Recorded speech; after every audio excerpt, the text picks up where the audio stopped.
नमस्कार. लास्ट लेक्चरमध्ये आपण वर्णमाला त्याचा भाग 1 त्याचे आपण सविस्तर स्पष्टीकरण केलेलं आहे आणि या व्हिडिओमध्ये त्याच भाग 1 चं आपल्याला काय करायचंय, रिव्हिजन करायची आहे. बघा मित्रांनो, जे कोण मला पहिल्यांदा ऐकत आहेत त्यांना परत एकदा सूचना देतो की एक्सलन्स एमपीएससी योगेश शिलार या ऍप्लिकेशनवरती आपण पोलीस भरतीच्या सर्व विषयांच्या ऑनलाईन बॅचेस सुरू केलेल्या आहेत.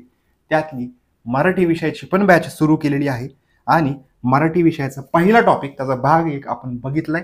त्याचीच रिव्हिजन आपल्याला या व्हिडिओ लेक्चरमध्ये करायची. जे कोण विद्यार्थी मला इथं पहिल्यांदा ऐकतायत त्यांनीच आत्ताच प्ले स्टोअर ओपन करायचंय आणि एक्सलन्स एमपीएससी योगेश शिलार हे ऍप्लिकेशन डाउनलोड करायचं आहे, किंवा डिस्क्रिप्शन बॉक्स ओपन करा, त्याच्यामध्ये ऍप्लिकेशनची लिंक दिलेली आहे. त्या लिंकवर क्लिक करा आणि ऍप्लिकेशन डाउनलोड करून घ्या. ठीक आहे. वर्णमाला, आता या वर्णमालामध्ये आपल्याला एकूण 3 घटक, या 3 घटकांचा अभ्यास करावा लागतो. कुठले कुठले? भाषा, लिपी, स्वरूप, भाषेचे मूलभूत घटक, वर्णमाला म्हणजेच मूळाक्षरे, हे 3 घटक बघायचे. त्यातला हा जो पार्ट आहे वर्णमाला मूळाक्षरे, हा आपण पुढच्या भागामध्ये शिकणार आहोत. भाग 1 मध्ये आपण फक्त एवढंच शिकलेलो आहोत. भाषा, लिपी, स्वरूप आणि भाषेचे मूलभूत घटक एवढा पार्ट आपण सविस्तर शिकून घेतलेला आहे. मित्रांनो, त्याच्यासाठी जवळपास 45-50 मिनिटं गेलेले आहेत आपल्याला एवढं समजून सांगण्यासाठी, शिकवण्यासाठी. त्याच भागाची आपल्याला या ठिकाणी रिव्हिजन करायची. त्यामुळं मी इथं स्पष्टीकरण देणार नाहीये. परीक्षेच्या दृष्टिकोनातून काय पाठ करायचंय, काय सोडून द्यायचंय, हे मी या ठिकाणी इथं सांगणार आहे. ठीक आहे. पहिला पॉईंट, भाषा, लिपी, स्वरूप. त्यातला पहिला पॉईंट भाषा जो आहे. भाषा म्हणजेच काय? तर विचार, भावना, अनुभव, कल्पना, एवढा पॉईंट लक्षात ठेवायचा आहे. विचार, भावना, अनुभव, कल्पना व्यक्त करण्याचे साधन म्हणजेच काय? भाषा होय. विचार, भावना, अनुभव, कल्पना व्यक्त करण्याचे साधन म्हणजेच काय? तर भाषा होय. विचार, भावना, अनुभव, कल्पना व्यक्त करण्याचे साधन म्हणजेच काय? तर भाषा होय. बरेच विद्यार्थी म्हणतील मास्तर जरा येडं झाले, जरा किती वेळा बोलतोय तेच गरजेचं आहे. का गरजेचं आहे? एवढ्या वेळा प्रश्न विचारलेला आहे तुम्हाला, त्यामुळे ते पाठ झालंच पाहिजे, त्यामुळे रिपीट करतोय. जिथं प्रश्नच विचारत नाही ना तिथं मी स्किप करणार नाही, तर पटकन पुढे तिथं जाणार आहे. ठीक आहे. पुढचा पॉईंट, बोलणारा आणि ऐकणारा यांना जोडणारा पूल म्हणजेच काय? भाषा होय. बोलणारा आणि ऐकणारा यांना जोडणारा पूल म्हणजेच काय असतो? भाषा असतो. ठीक आहे. पुढचा पॉईंट, भाषा हा शब्द जो आहे तो भाष या धातूपासून तयार झाला. धातू म्हणजे तांब, पितळ, जस्त, कथील हे नाही. धातू व्याकरणातली संकल्पना आहे. मूळ क्रियावाचक शब्द. धातूचा अर्थ काय होतो? मूळ क्रियावाचक शब्द. मूळ क्रियावाचक शब्द. मूळ क्रियावाचक शब्द याला काय म्हणायचं असतं? धातू. क्रिया करणारा शब्द, खा, पी, उठ, बस, धाव, हे काय झालं? क्रियावाचक शब्द, धातू झाले. ठीक आहे. याचा अर्थ बोलणे असा होतो. भाषेचे स्वरूप जे आहे त्या स्वरूपामध्ये 3 पॉइंट्स पाहिले आपण. पहिल्यांदा पाहिलं आपण मातृभाषा, नंतर पाहिलं आपण बोली भाषा आणि तिसरा घटक पाहिला आपण प्रमाण भाषा. 3 घटक बघावे लागतात. मग मातृभाषा म्हणजेच काय? घरात बोलली जाणारी भाषा म्हणजेच काय? मातृभाषा. घरात लक्षात ठेवा, घरात बोलली जाणारी भाषा मातृभाषा. घरातली भाषा मातृभाषा. घरातली भाषा मातृभाषा. पुढं बोली भाषा म्हणजेच काय? दैनंदिन जीवनात जी भाषा वापरतो आपण, म्हणजेच व्यवहारासाठी बाहेर गेला, मार्केटमध्ये गेला, उत्तर भारतात फिरायला गेला, दक्षिण भारतात फिरायला गेला, तिथं त्यावेळेस तुम्ही जी भाषा वापरणार ती काय झाली? तुमची बोली भाषा. दैनंदिन जीवनात संपर्कासाठी जी भाषा वापरतात त्याच बोली भाषा म्हणतात. आणि प्रमाण भाषा म्हणजेच काय? तर कार्यालयीन भाषा. लक्षात ठेवा, ही झाली पुस्तकी व्याख्या दिलेली आहे, कधीच विचारलेला नाहीये प्रश्न या 3 पैकी हिथं प्रश्न विचारलाय फक्त की आपल्या घरात बोलल्या जाणाऱ्या भाषेला काय म्हणतात? तर मातृभाषा म्हणतात. ठीक आहे. पुढचा पॉईंट, भाषेचे खालील 2 प्रकार मानले जातात. 2 प्रकार, मुख्य 2 प्रकार कुठले आहेत मग? नैसर्गिक भाषा आणि सांकेतिक भाषा. नैसर्गिक भाषा, सांकेतिक म्हणा किंवा कृत्रिम म्हणा. नैसर्गिक स्वाभाविक भाषा. याचा पुरावा नसतो. मी जे काय बोलत आहे आता, बोललेलं लगेच वातावरणात विरघळून जातं, विरून जातं, त्याचं नष्ट होतं, त्याचा पुरावा राहत नाही. जे काय बोललो त्याचा पुरावा आहे का? काय नाही. तुम्ही म्हणता सर रेकॉर्डिंग आहे ना तुमचं, युट्यूबवरती व्हिडिओ लेक्चर रेकॉर्डेड आहे, तो पुरावा आहे. ते रेकॉर्डेड झालं, ठीक आहे, तिथं आहे पुरावा. पण ज्यावेळेस जनरली आपण ज्यावेळेस बोलतो त्यावेळेस बोललेलं लगेच विरून जातं, विरघळून जातं, त्यामुळे त्याचा पुरावा नाहीये म्हणून तिथं लिहिलेले पुरावा नसतो. बोलणे, हावभाव, पशुपक्ष्यांचे आवाज, नाटक हे काय झालं तर स्वाभाविक भाषा किंवा नैसर्गिक भाषा हा याच्यामधला घटक झाला. ठीक आहे. कृत्रिम भाषा म्हणजेच काय, आपण जी तयार केलेली असतं त्याला म्हणतात कृत्रिम. मानव निर्मित वस्तूंना, पदार्थांना काय म्हणतात तर कृत्रिम. सेम त्याच प्रकारे मानवाने लिहिण्यासाठी काहीतरी खुणा तयार केल्यात. म्हणजेच योगेश, मी उदाहरण दिलं होतं, योगेश लिहिताना य ज्यावेळेस लिहितोय त्यावेळेस य साठी ही खूण तयार केली, अ साठी ही खूण तयार केली, ब साठी ही खूण तयार केली, ड साठी ही खूण तयार केलेली आहे. ही मानवाने लिहिण्यासाठी तयार केलेली खूण आहे. मग काय म्हणायचं इथं, कृत्रिम म्हणजेच काय, टंकलेखन, लिखाण, अक्षरे, चिन्हे, ध्वनिमुद्रण यांना काय म्हणायचं मग कृत्रिम भाषा आहे. जे लिहिलं गेलं ते कृत्रिम भाषा. ठीक आहे. पुढचा पण, मराठी भाषा ही कशापासून बनलेली आहे तर संस्कृत आणि प्राकृत या भाषांपासून मराठी भाषेचा विकास झालेला आहे. कुठल्या दोन भाषांपासून, संस्कृत आणि प्राकृत. संस्कृत आणि प्राकृत लक्षात ठेवायचे. मराठी भाषेचा विकास कोणत्या भाषांपासून झालेला आहे, संस्कृत आणि प्राकृत. ठीक आहे. भाषेचे मुख्यतः दोन गटात वर्गीकरण केलं जातं. भारतामध्ये जेवढ्या भाषा आहेत ना त्यातल्या साऊथ इंडियन भाषा त्याला म्हणतात द्रविडियन गटातील भाषा आणि उत्तर भारतीय भाषांना म्हणतात आर्यन गटातील भाषा. साऊथ इंडियन भाषा लक्षात ठेवा, फक्त त्या राज्याच्या नावावरूनच लक्षात राहतात.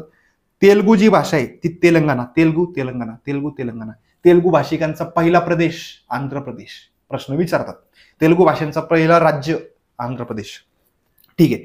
तेलगू जो आहे तेलगू, नंतर तमिळनाडूमध्ये तमिळ, नंतर केरळमध्ये मल्याळम आणि कर्नाटकमध्ये कन्नडा किंवा कानडी या चार भाषा काय आहेत, द्रविडियन गटातील भाषा आहेत. मग आर्यन गटातील कुठल्या आहेत, मराठी, हिंदी, संस्कृत, पाली, बंगाली, गुजराती. मराठी, हिंदी, संस्कृत, पाली, बंगाली, गुजराती. इकडचा पाठ विचारलेला आहे बऱ्याच वेळा. आर्यन गटातील कुठल्या असं काही विचारलेलं नाही. त्यामुळे पहिल्यांदा हे पाठ करून ठेवा. बघा मी जे सांगतो ना रिव्हिजनच्या व्हिडिओमध्ये काय पाठ करा काय सोडून द्या, ते पहिल्यांदा पाठ करत चला. ते पाठ झाल्याच्या नंतर इतर पॉइंट्स पाठ करत चला. ठीक आहे. पुढचा पॉइंट बघूया. लिपी. लिपी हा शब्द कशापासून बनलेला आहे, लिंपणे या शब्दापासून रूढ झालेला आहे. लिंपणे कशापासून रूढ झालेला आहे, लिंपणे. मराठी भाषेची लिपी ही कोणती आहे, देवनागरी लिपी आहे. मराठी भाषेची लिपी ही कोणती आहे तर देवनागरी लिपी आहे. हा खूप वेळा विचारलेला प्रश्न आहे, लक्षात ठेवायचे. मराठी भाषेची लिपी ही कोणती लिपी आहे, देवनागरी लिपी आहे. मग देवनागरी लिपीची काही वैशिष्ट्य आहेत ती पण खाली दिलेली आहेत आपण. बरं, मराठी भाषेला वेगवेगळ्या काळात वेगवेगळी नाव होती. मग प्राकृत, महारठी, देशी, मराठी ही वेगवेगळ्या काळातील मराठी भाषेची नावं आहेत, लक्षात ठेवायचे. पुढं मग देवनागरी लिपी असणाऱ्या भाषा कोणत्या कोणत्या आहेत, मग देवनागरी ज्या आर्यन गटातील भाषा आहेत त्यांनाच म्हणायचं देवनागरी लिपी. मग कुठले कुठले, मराठी, हिंदी, संस्कृत, पाली, बंगाली, गुजराती. कुठल्या, मराठी, हिंदी, संस्कृत, पाली, बंगाली, गुजराती. माझा पाठ आहे मित्रांनो, तुम्हाला पाठ करायचे.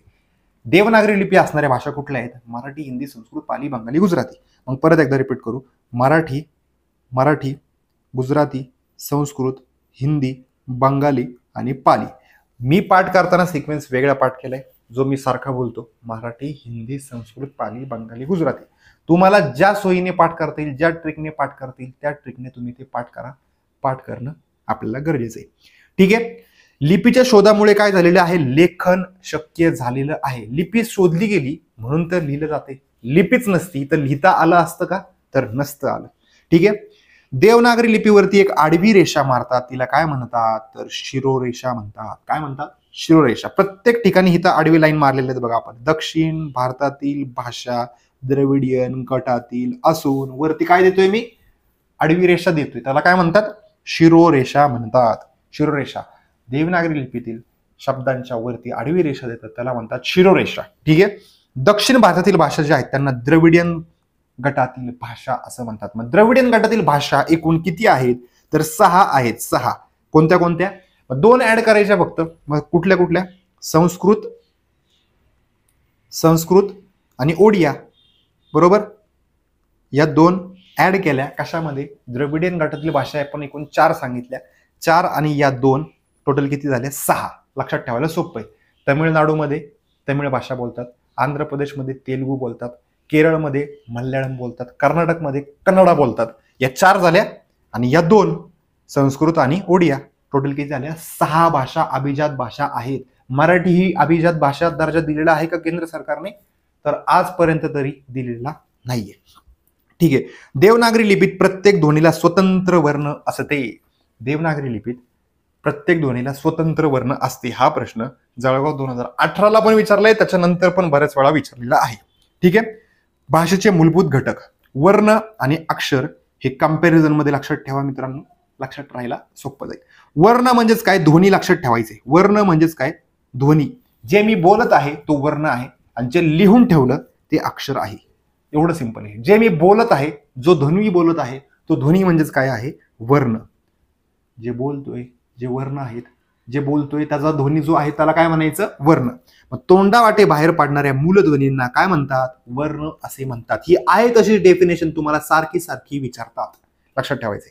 आणि अक्षर म्हणजेच काय, लिहिल्यानंतर ते नष्ट होत नाही ना, म्हणून अक्षर म्हणजेच काय, नष्ट न होणारे, म्हणून त्याला नाव तसं पडले अक्षर. आता आवाजाच्या म्हणजे मी जे बोललो, जो ध्वनी होता तो ध्वनी लिहून ठेवला, एखाद्या खुणाच्या स्वरूपात, चिन्हाच्या स्वरूपात लिहून ठेवला की त्याला काय म्हणणार, अक्षर असं म्हणणार. मग आता तोच पॉइंट इथे, आवाजाच्या किंवा ध्वनीच्या प्रत्येक खुणेला अक्षर असे म्हणतात. कशाला, खुणेला अक्षर असे म्हणतात. ठीक आहे.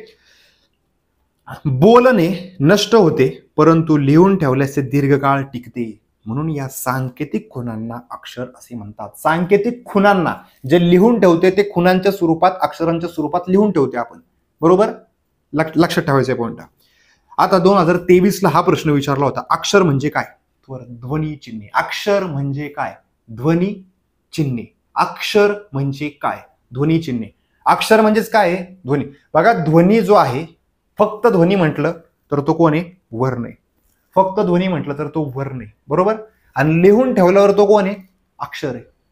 मग अक्षर काय आहे, ध्वनीचा चिन्ह आहे. जे मी बोललो ते चिन्हाच्या स्वरूपात लिहून ठेवलं म्हणजेच काय, तो ध्वनीचा चिन्ह आहे. म्हणून काय, अक्षर म्हणजेच काय, ध्वनी चिन्ह. ठीक आहे. स्वर जे आहेत, स्वर हे वर्ण तसेच अक्षर अशा दोन्ही प्रकारात मोडतात. म्हणजे स्वर हा ध्वनी सुद्धा आहे, वर्ण आहे म्हणजे ध्वनी सुद्धा आहे, आणि अक्षर अशा दोन्ही प्रकारात मोडतो. स्वर जे आहेत त्या स्वरांचा उच्चार पूर्ण करण्यासाठी इतर वर्णाची गरज नसते. बघा, स्वरांचा उच्चार करण्यासाठी इतर वर्णाची गरज नसते. लक्षात ठेवायचे पॉइंट, स्वरांचा उच्चार करण्यासाठी इतर वर्णाची गरज नसते. ते पूर्ण उच्चाराचे असतात. स्वर हे कसे आहेत, पूर्ण उच्चाराचे असतात, आणि व्यंजन जी आहेत ती अपूर्ण उच्चाराची असतात, म्हणून त्याच्यात स्वर मिसळावा लागतो. ठीक आहे. व्यंजने पाय मोडून लिहिल्यास ती वर्ण असतात, पण पाय न मोडता लिहिल्यास ती अक्षरे असतात. काय असतात, अक्षरे. पाय न मोडता लिहिल्यास म्हणजेच काय, त्याच्यामध्ये स्वर मिसळला म्हणजे ते अक्षर झालं, आणि पाय मोडून लिहिला तर तो एकटा व्यंजन आहे. ठीक आहे. हे आपण व्यंजन ज्या वेळेस येईल ना मित्रांनो, तिथं तुम्हाला याचा उलगडा व्यवस्थित होऊन जाईल. ठीक आहे. पुढचा पॉईंट बघूयात. शब्द म्हणजेच काय, ठराविक क्रमाने 2 कीवर्ड सांगितले मी शब्द या व्याख्येमध्ये. अक्षरांचा समूह असतो आणि अर्थ असतो, त्याला काय म्हणायचं, अक्षरांचा समूह असतो आणि त्याला अर्थ प्राप्त होतो, त्यालाच काय म्हणायचे, शब्द असे म्हणायचं आहे. बदक शब्द मी उलटा लिहून दाखवला होता, कबत किंवा कबत, काही पण बोला ज्याला अर्थ भेटणार नाहीये, असं जर तुम्ही बोलत आहात, कबद जर म्हटलं, कबदला काय अर्थ आहे का, नाही. अक्षरांचा समूह आहे पण तो शब्द नाहीये. का नाहीये, कारण की त्याला अर्थ नाहीये. ठीक आहे. पुढे, मूळ शब्दाला व्याकरणात काय म्हणतात, प्रकृती असे म्हणतात. मूळ शब्दाला व्याकरणात काय म्हणतात, प्रकृती असे म्हणतात. आणि मूळ शब्द वाक्यात वापरला की तो विकृती होतो, म्हणजे त्याच्यात थोडासा बदल झाला की तो काय होतो, विकृती. मूळ शब्द काय असतो, प्रकृती, आणि त्याच्यात बदल झाला की काय म्हणायचं, विकृती. हा पुणे 2018ला विचारलेला प्रश्न आहे. पुढचा पॉईंट बघूया, तो वाक्य म्हणजेच काय. वाक्यामध्ये 2 कीवर्ड परत मी सांगितले इथं, की त्याला अर्थ असला पाहिजे आणि शब्दांचा समूह असला पाहिजे, बरोबर. शब्दांचा समूह आणि अर्थ असला पाहिजे. वरती आपण शब्द या व्याख्येमध्ये काय पाहिलं, की अक्षरांचा समूह असतो तिथं आणि अर्थ, अक्षरांचा समूह आणि अर्थ. आणि वाक्यात काय असणार, मग शब्दांचा समूह असणार आणि अर्थ पण असणार, त्यावेळेस त्याला काय म्हणणार, वाक्य असे म्हणणार. आणि सर्वात शेवटचा पॉईंट आजचा आपला, की व्याकरण म्हणजे काय, तर भाषेचे स्पष्टीकरण करणाऱ्या शास्त्राला किंवा भाषा शुद्ध करणाऱ्या शास्त्राला काय म्हणतात, व्याकरण असे म्हणतात. हा पण प्रश्न खूप वेळा पोलीस भरतीला विचारलेला आहे. आणि महर्षी पतंजलींनी व्याकरणाला शब्दानुशासन असे म्हटले आहे, लक्षात ठेवायचे. महर्षी पतंजली यांनी व्याकरणाला काय म्हटलेलं आहे, तर शब्दानुशासन असे म्हटलेले आहे. ठीक आहे. या व्हिडिओ लेक्चरमध्ये वर्णमाला भाग 1 याची रिव्हिजन आपण कंप्लीट केलेली आहे. याच्यानंतर नेक्स्ट व्हिडिओ लेक्चरमध्ये आपल्याला काय बघायचं आहे ऍक्च्युली स्वर, स्वर, स्वरादी आणि व्यंजने हे घटक आपण येणाऱ्या व्हिडिओमध्ये बघूयात. ठीक आहे, या व्हिडिओमध्ये मी इथंच थांबतोय. एक महत्त्वाचा अपडेट परत सगळ्यांसाठी, ज्यांना कोणाला ऑनलाईन बॅच करायची आहे त्यांनी आत्ताच प्ले स्टोर वरून एक्सलन्स MPSC योगेश शिलार हे ऍप्लिकेशन प्ले स्टोर वरून डाउनलोड करायचं आहे. ठीक आहे, या व्हिडिओमध्ये मी इथंच थांबतो. नेक्स्ट व्हिडिओमध्ये आपण स्वर हा चॅप्टर घेऊन येऊयात. ठीक आहे, थँक्यू.